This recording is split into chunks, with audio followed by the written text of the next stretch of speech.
Dane just keeps shooting himself in his law-abiding foot. Him pulling the little bro move of sneaking a kiss from Violet almost made me vomit. You need to leave!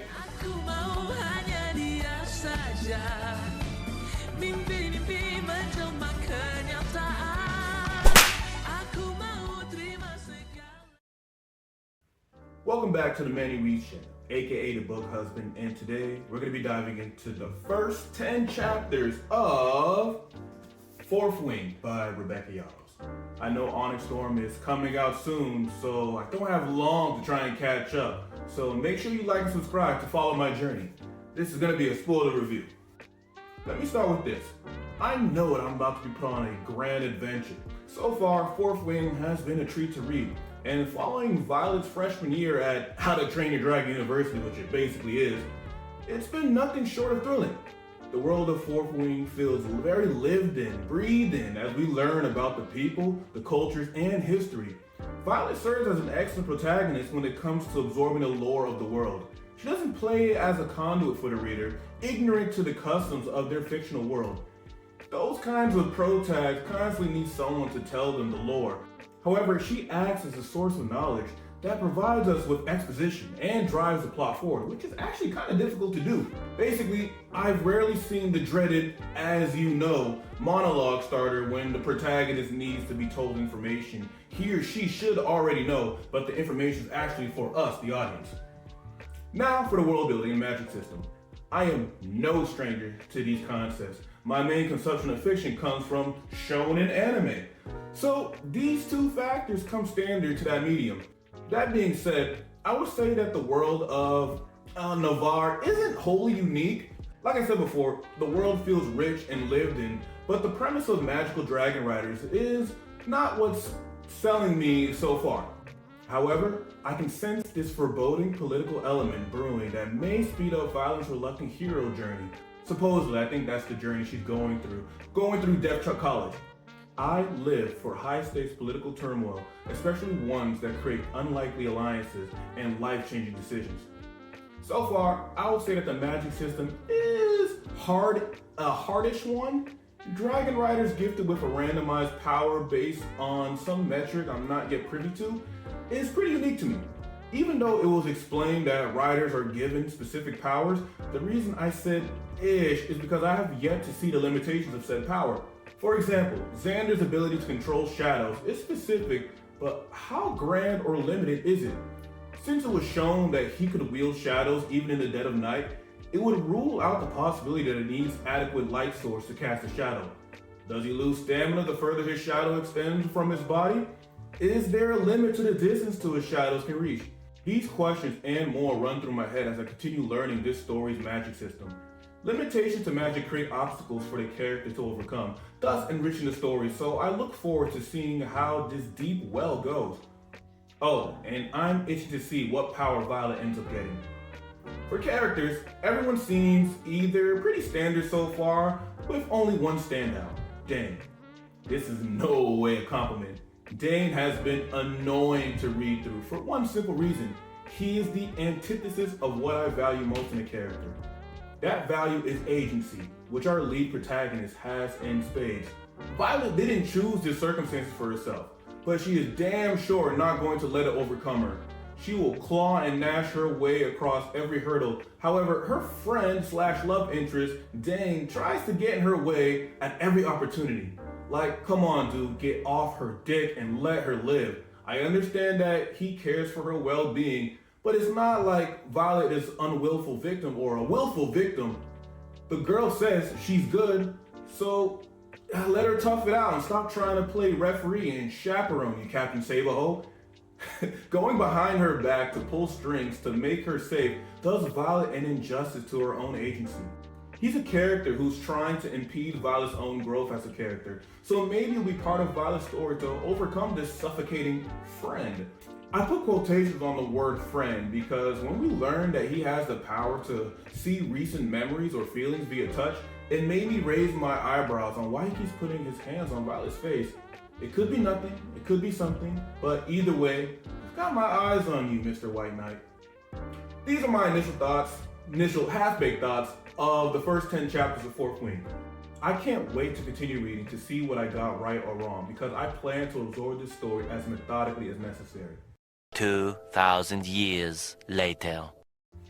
I literally had to force myself to put down the book to write my thoughts on chapters 11 through 20.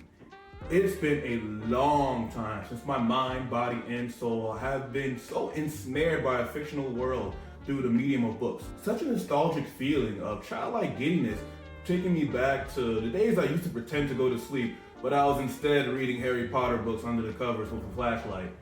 As some of you know, I started this YouTube channel with the intention of reading and reviewing psychological thrillers. Reading stories that mirror our own reality is great and all, but that feeling of letting your imagination run wild in such a fantastical world was something I lost, but now it's found.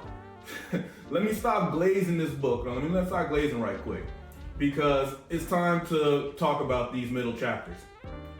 Remember when I asked if these powers that the characters get have limitations? It would seem that Violet asked almost the exact same questions about Xaden in chapter 11. I'm glad it's not just me asking these questions. Violet continues to grow on me as a character. She is obviously intelligent, which is both told and shown through her quick thinking in the Gauntlet. Always leveraging her wits to overcome her physical limitations is very endearing to me, and I'm sure it's endearing to everyone else. Violet always does what she feels is right, so her sticking her neck out for the smaller dragons came to no surprise. However, what came after was a very pleasant surprise. During the threshing, I thought I had the situation pegged when she came to the defense of the smaller dragon. If I were a betting man, I would have wagered an arm and a leg that she would have bonded with the smaller dragon. I mean, it made the most sense. Violet's small, the dragon small, match made in heaven. But no, Taryn, the biggest motherfucking dragon on the field, is the one she bonds with because of her feat of bravery. Great subversion of expectations. But wait, there's more. After the threshing is done, the dust is settled, and what more could possibly happen? Violet bonds with the little dragon Indarna as well. Double whammy, another subversion of expectations. Never ever would have guessed it. Dane just keeps shooting himself in his law-abiding foot. Him pulling the little bro move of sneaking a kiss from Violet almost made me vomit. There's been no romantic chemistry, no will they won't they vibe from Violet and Dane, so his inability to read the room is 0 to none. I'm glad Violet felt no romantic feelings from his out of the blue advance. Speaking of romantic interest, we gotta talk about Xaden. The seemingly one-sided romantic subplot between Violet and Xaden is worth dissecting for both good and somewhat questionable reasons. Early in the story, Xaden keeps Violet alive after she witnessed his secret meetings. There is this undertone of vague interest in Violet combined with his mysterious persona that flirts with the idea that maybe he might have feelings for her. Or better yet, he has a more nefarious reason for keeping her alive and is being